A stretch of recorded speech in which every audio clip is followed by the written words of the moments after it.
সেখানে আপনার ফোনে কথা বললো কি আপনি কি যাচ্ছেন, মানে সে চাচ্ছে যে আমি হয়তো যাব না ভয়ে বা কিছু। তো যা হোক, আমি তাকে বলেছিলাম যে হ্যাঁ, এটা আপনি অন্য কোনো কাউকে পান নাই যে আপনার ভয়ে যাবে না বা কিছু। মাহফিল আমার, আমি যাব ইনশাআল্লাহ।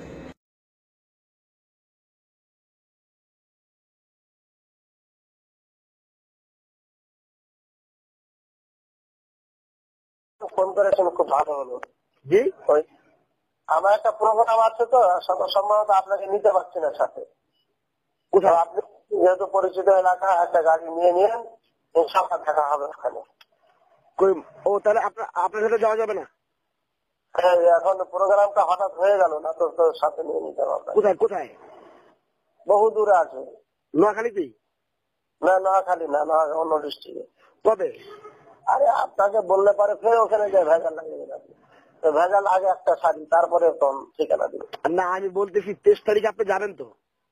হ্যাঁ, যাবো না মানে? আরে কি করে, তা আমি বলি ওই দিন আপনার সাথে যাওয়া যাবে না? আমার সাথে হচ্ছে না, আপনি একটা গাড়ি নিয়ে নিন, ওখানে যা বসে একসাথে খাবো, বড় রানটা আপনাকে দিব আমি। আচ্ছা ঠিক আছে, ওটা বলবেন ওই জায়গায় ভেজাল লাগা দিব আমি। না ভেজাল মানে কি হবে, আপনার সাথে কুস্তি করে বললাম না, ভাব বেশি করে খাই। কুস্তি করে তো আপনি পারবেন না, হারিয়ে দেবেন। আপনি কুস্তি করলে। আমি পৌঁছার সাথে সাথে লুৎফর রহমান ফারাইজিকে ডাকার জন্য পাঠালাম যে ওকে নিয়ে আসেন, রুমে নিয়ে আসেন। ও রুমে আসেন।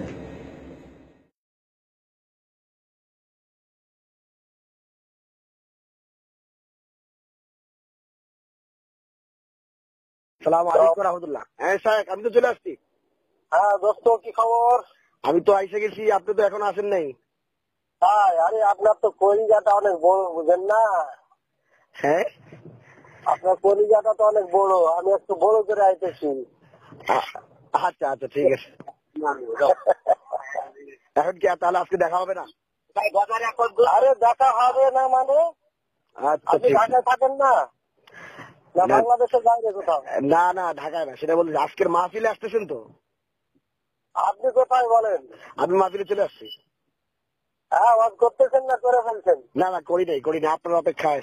দেখা হবে, একসাথে খাওয়া দাওয়া করবো, তারপরে এনে বয়ান। খাওয়া দাওয়া করতে করতে মারামারি লাগবেন না তো? আমি কি মারামারির কথা বলছি? মারামারি করবো কেন ভাই? আচ্ছা আচ্ছা আচ্ছা, আসেন, ইনশাআল্লাহ কথা হবে। ঠিক আছে ঠিক আছে। আপনি কি এখনো মানে কাছাকাছি আসেন নাই? হ্যালো,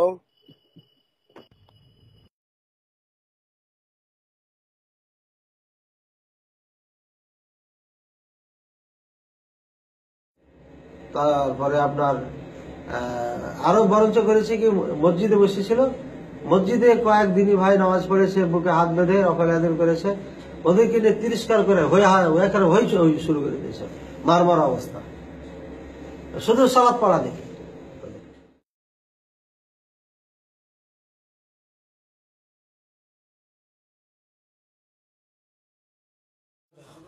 আচ্ছা, মসজিদে যে একটা সিংগ্রেট হয়েছিল মাহফিলের আগে, ওই সময় আপনি তো ছিলেন মনে হয়, আপনি তো মনে হয় বাধা দিয়েছিলেন, তো ওইখানে কি মানে কেউ রফিদান করছে বা বুকে হাত বাঁধছে, এই জন্য কি তাকে মারধর করা হয়েছিল?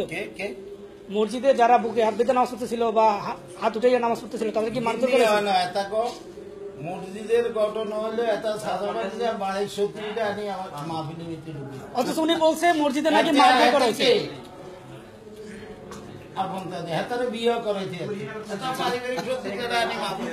অথচ উনি বলছেন এটা নামাজ ভিডিওতে কইছে এই কথা যে ওই লোক দিকে হে হলো তার মাথা চাপা দিছে, আপন চাপা দিছে, এত বিয়ে করাইছে, এত পারিবারিক।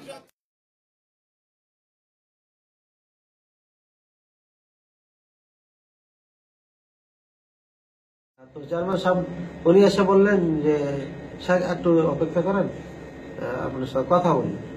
তো উনি আমার হাত ধরে কান্নাকাটি শুরু করতেন, একেবারে কাঁদতে লাগলো, আর জোর হাত করে ক্ষমা চেতে লাগলো যে আপনি মনে কিছু নিয়েন না, আমি আপনাদেরকে নিয়ে এসেছিলাম যে দিনের কথা শুনবো, জানবো কি রহস্য রয়েছে, কেন আমাদের দেশের সাথে আপনাদের কথা মিল খাচ্ছে না, কোনটা সত্য মিথ্যা, এটা তো একটু ডাইরেক্ট শুনবো, জানবো। এতদিন তো পিস টিভিতে দেখেছি, বক্তব্য তো সেদিক দেখেছি, কিন্তু ডাইরেক্ট জানার সুযোগ হয়নি। তাই ডাইরেক্ট আপনাদের ব্যবস্থা করছিলাম, কিন্তু দুঃখের বিষয় পারলাম না। লাঠি সোনা অস্ত্র নিয়ে তারা আসছে, অনেক লোকজন নিয়ে এসে পুরা স্টেজ সহ মাহফিল গোটায় চারিদিক ঘেরাও করে ফেলেছে। কাজে এই মুহূর্তে আপনার ওখানে না যাওয়া উচিত হবে। আমরা আপনাকে নিয়ে এসে সম্মানী ব্যক্তি সম্মানের সাথে আপনাকে রেখে পৌঁছায় দেওয়া আমাদের দায়িত্ব। সুতরাং আমরা ওখানে যাচ্ছি না, আমরা যা বলার ওখানে বলে আমরা স্থগিত করে দিচ্ছি।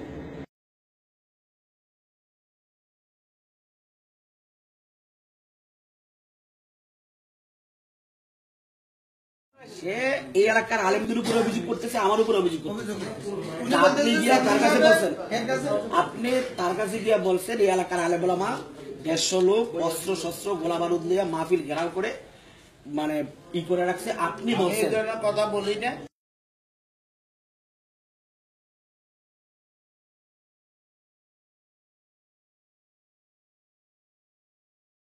ওই মাহফিলে যে অ্যাটাক করা, এটা কোন মুসলমানদের চরিত্র?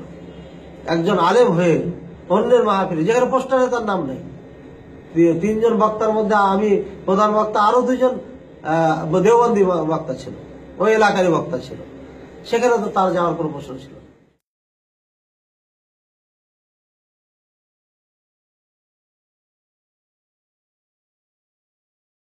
এবং কর্তৃপক্ষ তাকে বলেছে যে আমরা এটা দিন শিখার জন্য দিয়েছি, আপনি যেটা পারবেন দিনের মধ্যে দিনের কথা বলবেন, শিখবো, আমরা জানবো।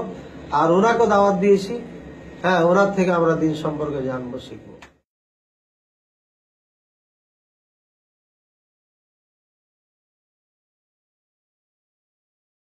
এবং তাকে আমি দেওবন্দ মাদ্রাসা যা দেখেছি একটা আলোচনা আছে, সেই আলোচনা নিয়ে আমার সাথে মোনাজারা করবে, সে বহাস করবে, একথা যে আমার কাছে ডেট চেয়ে এসেছে। আমি বললাম যে ঠিক আছে, আমার তো কয়েক মাস লাগাতার মাহফিল, যেমন এপ্রিলে এখনো খালি নেই, বর্তমানে ফেব্রুয়ারি চলছে, মার্চে আপনার জন্য হোক আর যে কোনো মাসে হোক আপনার জন্য একটা ডেট ফিক্সড করে ইনশাল্লাহ বসা হবে, এ কথা বলা হয়েছে। সেখানেও মিথ্যাচার করেছে, বলেছে মার্চের শুরুতে ডেট দিতে চেয়েছে। ঠিক আছে,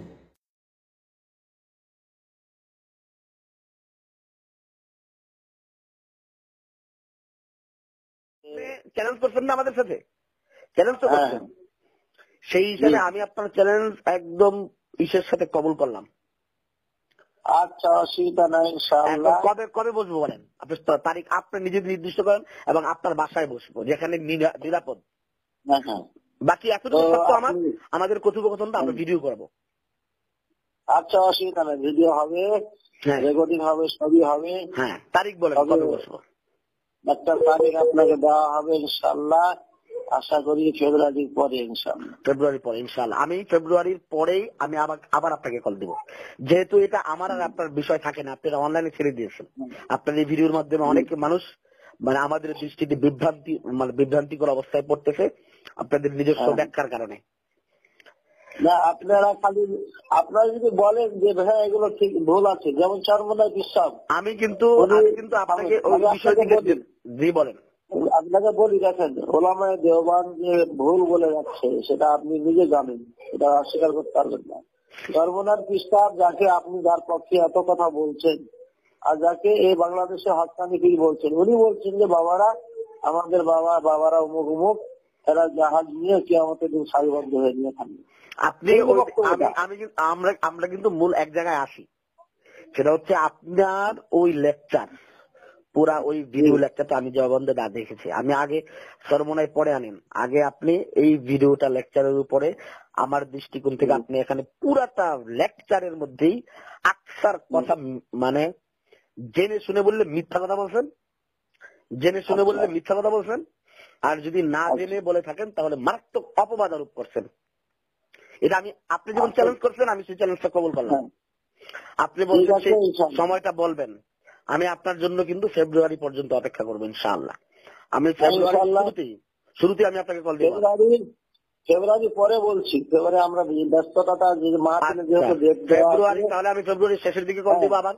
ফেব্রুয়ারির পরে আপনার সাথে কথা বলবো এবং দেশ শেষ করবো ইনশাআল্লাহ। আচ্ছা, আমি ফেব্রুয়ারির শেষের দিকে আমি আপনাকে কল দিব আবার ইনশাআল্লাহ।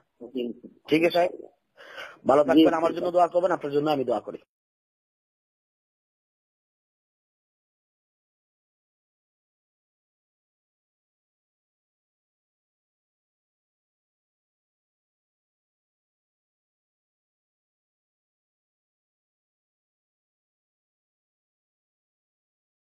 আমি সর্বপ্রথম আল্লাহর কাছে শুকরিয়া জ্ঞাপন করছি যে ওই এলাকা আমি যেতে পেরেছি এবং আমি ছিলাম, প্রস্তুত ছিলাম, এই জন্য আল্লাহর কাছে শুকরিয়া জ্ঞাপন করছি। আরো শুকরিয়া জ্ঞাপন করছি যে আল্লাহ সেই সালামতে এদের এত চক্রান্তর পরও আমাদেরকে নিয়ে এসছেন, নিয়ে রেখেছেন এবং একটা আলোড়ন সৃষ্টি হয়েছে এলাকায় যে এখানে পৃষ্টিবীর বক্তা এসেছিল, সহি আকিদার বক্তা এসেছিল, তাদেরকে বলতে দেওয়া হয়নি। এটা সাধারণ মানুষও আফসোস করেছে।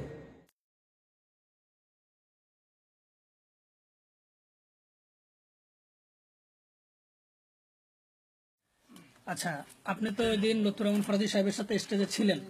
আচ্ছা, আপনার আয়োজকদের সাথে আপনার সম্পর্ক কিরকম, বা আয়োজকদেরকে আপনি কি আয়োজকদের ভিতরে কেউ ছিলেন, বা আয়োজকরা কেউ আপনার পরিচিত? আসলে ব্যাপারটা হলো, এখানে আমি এলাকার ইমাম সাহেব, এতটুকু আমি মাহফিলে গিয়েছিলাম।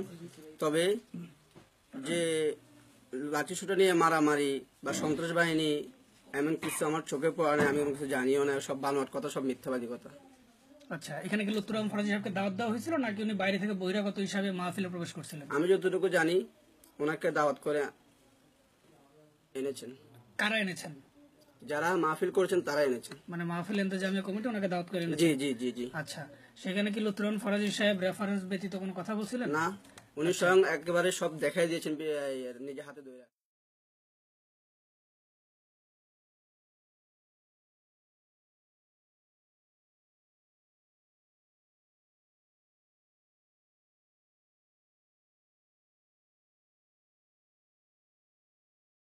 লুৎফর রহমান ফরাইজিকে এই বর্তমানে যদি বলা হয় সব থেকে বড় মিথ্যুক, কাযযাব যাকে বলা হয়, তাহলে লুৎফর ফরাইজি নাম বলে দিতে হবে।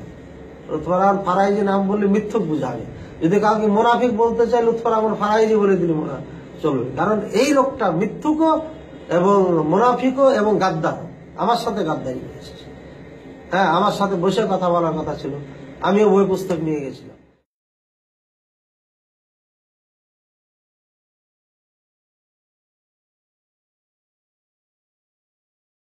والله